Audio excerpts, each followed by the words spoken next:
Hello everyone. हमारे जो vice president साहब हैं धनखड़ साहब, उनको बड़ी दिक्कत हो रही है हमारे जुडिशियरी से, क्योंकि जुडिशियरी सेंट्रल गवर्नमेंट को अपनी मनमानियाँ करने से रोक रहा है। अभी रिसेंटली तमिलनाडु वाला केस हुआ जहाँ पे गवर्नर, तमिलनाडु की चुनी हुई सरकार, वो कोई बिल पास करना चाहती है, उस बिल के ऊपर उनका गवर्नर आके बैठ जाता है, उस बिल को पास नहीं होने देता। सुप्रीम कोर्ट ने इसके खिलाफ बोला है सेंट्रल गवर्नमेंट को कि ये आप लोग क्या कर रहे हो। उनकी चुनी हुई सरकार है, चुनी हुई सरकार ने कोई बिल पास करा है तो उसका तो लॉ बनना ही है। अगर आप लूप होल्स का फ़ायदा उठा के गवर्नर उस पर बैठ जाएगा, फिर प्रेसिडेंट उस पर बैठ जाएगा और हमेशा हमेशा के लिए वो बिल पड़ा रहेगा और आप उसको पास नहीं होने दोगे, तो ये तो लोगों का जो विल है, उनकी चुनी हुई सरकार है, उनके विल का एक तरीके से डिसरेस्पेक्ट हुआ ना। तो आपको स्ट्रिक्टली 1 महीने के अंदर उस बिल में काम करना होगा और अगर लौटाना है तो 3 महीने के अंदर उसको लौटाना होगा। प्रेसिडेंट के पास भेजना है तो 3 महीने के अंदर भेजो और प्रेसिडेंट को भी एक स्पेसिफाइड टाइम के अंदर उसको उस पर काम करना पड़ेगा। ऐसा नहीं है कि आप उस पर हमेशा हमेशा के लिए बैठ गए क्योंकि हमारे कॉन्स्टिट्यूशन में कुछ लूप होल है, उसका फ़ायदा लेके आप तमिलनाडु की चुनी हुई सरकार को आप काम करने नहीं दोगे। इसके इसी मैटर पे सुप्रीम कोर्ट ने बोल दिया तो हमारे वाइस प्रेसिडेंट धनखड़ साहब ने कुछ भी जो उनको समझ में आया उन्होंने बोल दिया कि वो डेमोक्रेसी पे न्यूक्लियर मिसाइल चला रहे हैं, क्या जो भी उनको, वो तो है ही ऐसे। वो उनका कमाल का टेन्योर रहा है जब वो वेस्ट बंगाल के गवर्नर थे। यहाँ पे सबको पता ही है कि उनको किस लिए रखा गया था और उन्होंने वो काम बखूबी यहाँ पे करा भी है। अभी उसी का इनाम उनका था कि वो वीपी बने हैं, वाइस प्रेसिडेंट बने हैं और वहाँ पे भी ठीक ठाक वैसे ही काम कर रहे हैं। सुप्रीम कोर्ट से उलझ जाना, जुडिशियरी को सुना देना। तो देखते हैं एक एक करके इसमें क्या हुआ है। सुप्रीम कोर्ट ने ये कहा है कि गवर्नर जो है इनडेफिनेटली बिल, स्टेट गवर्नमेंट्स के बिल्स के ऊपर नहीं बैठ सकती। ये एरोनस है और इलीगल है क्योंकि उनकी चुनी हुई सरकार है ना। पब्लिक ने जैसे आपको वोट दिया है उनको भी वोट दिया है। जो डीएमके वाले हैं तमिलनाडु, वो तो कोई हवा से नहीं आ गए हैं, उनको भी तो तमिलनाडु की जनता ने चुना है ना। तो उनका अधिकार है बिल पास करना, अपने लोगों के लिए लॉज बनाना, और आप उसको पास नहीं होने दोगे, उस पर बैठ जाओगे, तो ये कहाँ का नियम है। ये तो अनकॉन्स्टिट्यूशनल काम तो आप लोग कर रहे हो।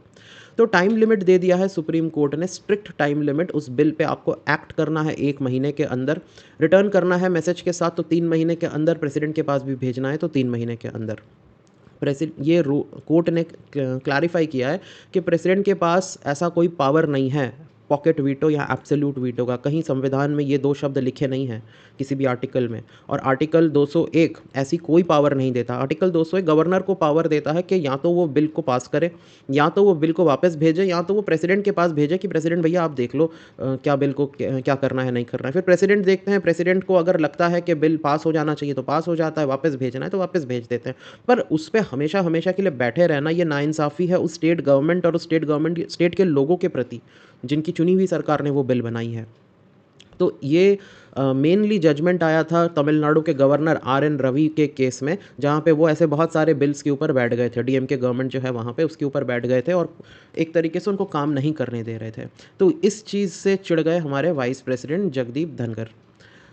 इन्होंने कहा कि जुडिशियरी कैसे प्रेसिडेंट को डायरेक्शन दे सकता है, ये हमारे कॉन्स्टिट्यूशनल बैलेंस को बिगाड़ देगा।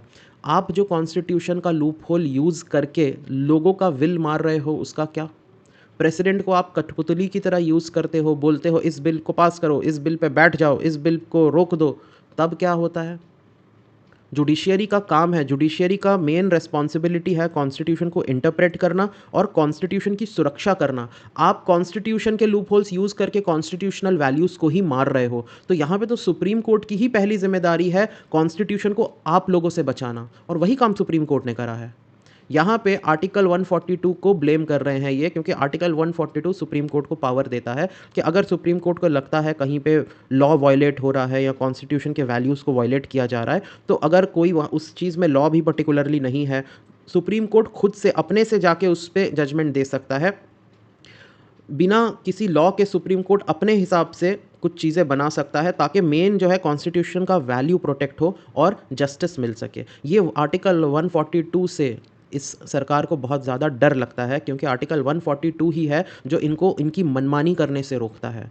धनखड़ साहब ने बोला है कि ये न्यूक्लियर मिसाइल है अगेंस्ट डेमोक्रेटिक फोर्सेस। तो न्यूक्लियर मिसाइल तो नहीं, हाँ डंडा ज़रूर है अगेंस्ट हिंदुत्व फोर्सेस, ये बोल सकते हैं।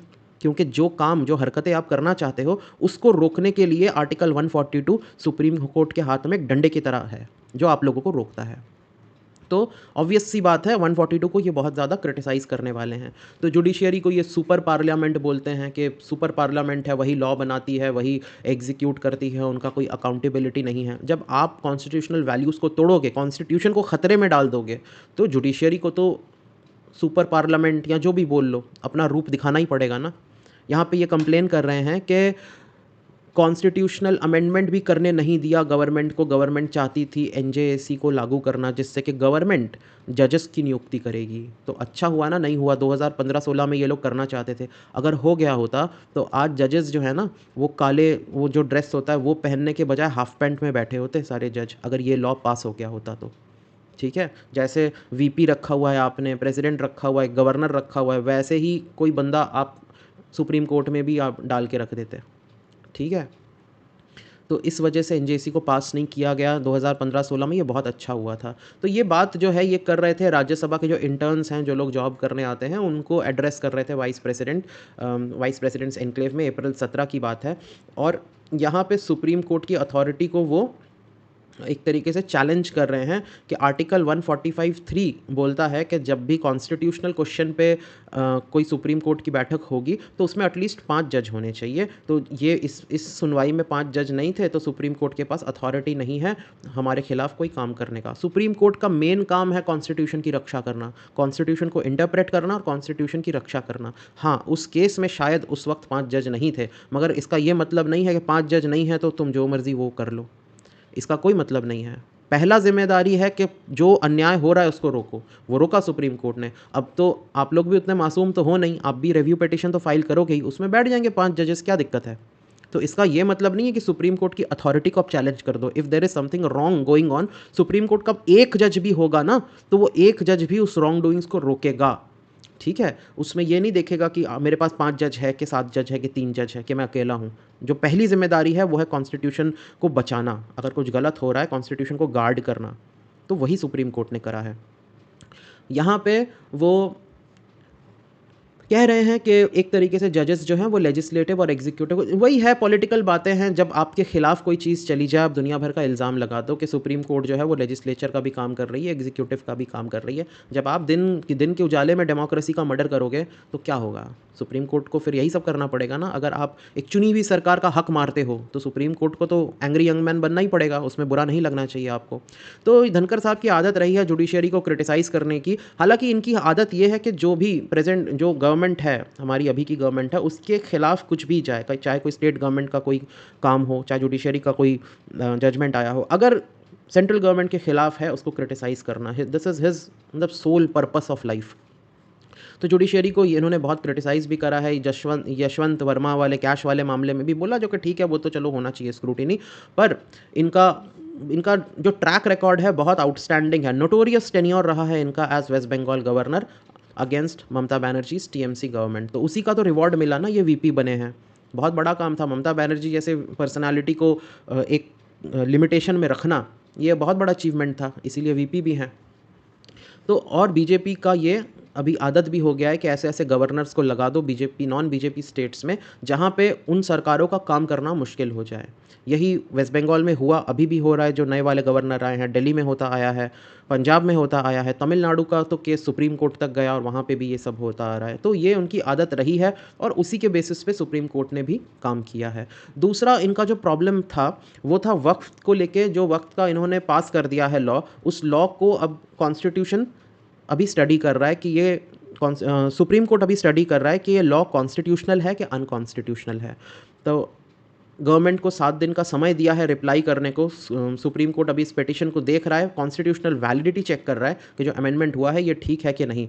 मेन जो इसमें मुद्दा ये था कि नॉन मुस्लिम्स को वक्फ बोर्ड में रखना पड़ेगा। ये अमेंडमेंट नया वाला लॉ में ये कहा गया है कि नॉन मुस्लिम को रखना पड़ेगा वक्फ बोर्ड में और सेंट्रल वक्फ काउंसिल में, जो कि डिबेट का कारण बन गया है कि नॉन मुस्लिम का वहाँ पे क्या काम है। तो इसमें सॉलिसिटर जनरल तुषार मेहता जो हैं वो एक अजीब सी आर्ग्यूमेंट देते हैं सुप्रीम कोर्ट को कि जैसे सुप्रीम कोर्ट में जजेस की डाइवर्सिटी होती है, अलग अलग धर्म, अलग अलग जाति, हर टाइप के लोग, क्वालिफाइड लोग होते हैं जो जजेस बनते हैं सुप्रीम कोर्ट में, बिल्कुल वही लॉ फॉलो किया जा रहा है, उसी के हिसाब से हम डाइवर्सिटी ला रहे हैं वक्फ बोर्ड में। इसका जवाब सीजेआई खन्ना ने दिया। उन्होंने कहा कि जजेस और कोर्ट ये सब सेक्युलर चीज़ें होती हैं, इसमें डाइवर्सिटी का होना ज़रूरी है। वक्फ बोर्ड कोई सेक्युलर बोर्ड नहीं है, वो एक रिलीजियस बोर्ड है, वहाँ पे दूसरे रिलीजन वालों का क्या काम है। तो सीजेआई को सॉलिसिटर जनरल की ये जो तुक है उन्होंने दिया, ये हज़म नहीं हुआ। और बात भी सही है, अगर मान लो कल को कोई टेम्पल का बोर्ड बन रहा है, कोई मंदिर है बड़ा, उसका बोर्ड बन रहा है, तो उसमें क्या आप नॉन हिंदू, कोई मुस्लिम, कोई क्रिश्चियन आप अलाउ करोगे? दूसरे धर्म तो छोड़ो, आप दूसरी जाति तक को अलाउ नहीं करोगे, उसमें भी पंडित ब्राह्मणों का होना ज़रूरी होगा, कोई मंदिर का अगर बोर्ड बन रहा है तो ये कौन से डाइवर्सिटी? डाइवर्सिटी सिर्फ उन्हीं के लिए है, हमारे लिए नहीं है। तो ये तुक कोई समझ में नहीं आ रहा है। हालाँकि जैसे पहले वाले केस में हुआ था, उसमें भी 5 जजेस का होना ज़रूरी था, तो इस वजह से रिव्यू पिटिशन भी फ़ाइल करना तो ये तो लाज़मी था, ये तो करेंगे ही, और फ़ाइल कर भी दिया है।